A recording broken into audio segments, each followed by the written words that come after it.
एक नगर में प्रतिष्ठित व्यापारी रहते थे, जिन्हें बहुत समय बाद एक पुत्र की प्राप्ति हुई थी।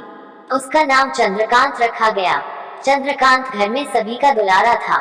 अति कठिनाई एवं लंबे समय इंतजार के बाद संतान का सुख मिलने पर घर के प्रत्येक व्यक्ति के मन में व्यापारी के पुत्र चंद्रकांत के प्रति विशेष लाड प्यार था, जिसने चंद्रकांत को बहुत बिगाड़ दिया था। घर में किसी भी बात का अभाव नहीं था। चंद्रकांत की मांग से पहले ही उसकी सभी इच्छाएं पूरी कर दी जाती थी। शायद इसी के कारण चंद्रकांत को ना सुनने की आदत नहीं थी और ना ही मेहनत के महत्व का आभास था। चंद्रकांत ने जीवन में कभी अभाव नहीं देखा था, इसलिए उसका नजरिया जीवन के प्रति बहुत अलग था।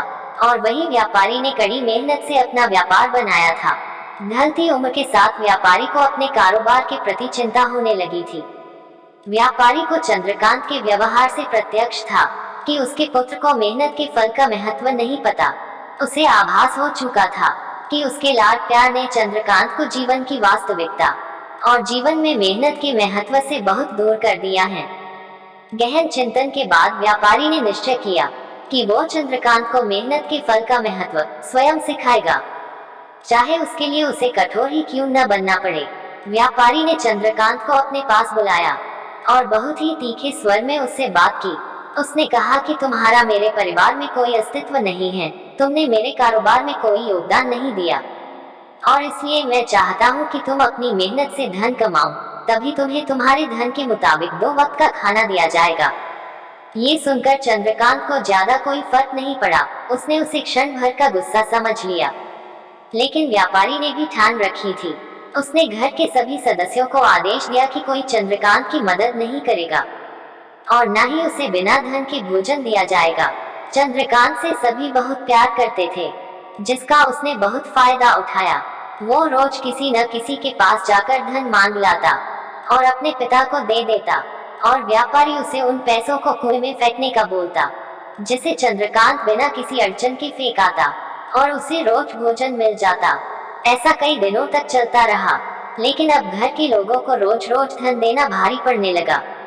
सभी उससे अपनी कन्नी काटने लगे, जिस कारण चंद्रकांत को मिलने वाला धन कम होने लगा और उस धन के हिसाब से उसका भोजन भी कम होने लगा।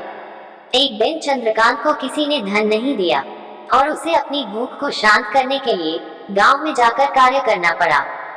उस दिन वो बहुत देर से थका हारा व्यापारी के पास पहुंचा और धन देकर भोजन मांगा। रोज के अनुसार व्यापारी ने उसे वो धन कुएं में फेंकने का आदेश दिया, जिसे इस बार चंद्रकांत सहजता से स्वीकार नहीं कर पाया और उसने पलटकर जवाब दिया, पिताजी, मैं इतनी मेहनत करके पसीना बहाकर इस धन को लाया और आपने मुझे एक क्षण में इसे कुएं में फेंकने कह दिया। ये सुनकर व्यापारी समझ गया कि आज चंद्रकांत को मेहनत के फल का महत्व समझ आ गया है। व्यापारी भली भांति जानता था कि उसके परिवार वाले चंद्रकांत की मदद कर रहे हैं, तभी चंद्रकांत इतनी आसानी से धन कुएं में डाल आता था। लेकिन उसे पता था एक न एक दिन सभी परिवारजन चंद्रकांत से कन्नी काट लेंगे। उस दिन चंद्रकांत के पास कोई विकल्प शेष नहीं होगा।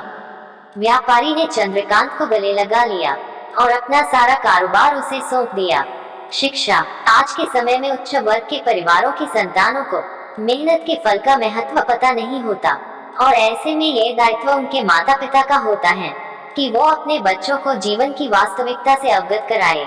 धन उसी घर में आता है जहाँ उसका सम्मान होता है। मेहनत ही एक ऐसा हथियार है जो मनुष्य को किसी भी परिस्थिति से बाहर ला सकता है। व्यापारी के पास इतना धन तो था कि चंद्रकांत और उसकी आने वाली पीढ़ी बिना किसी मेहनत के जीवन आसानी से निकाल लेते।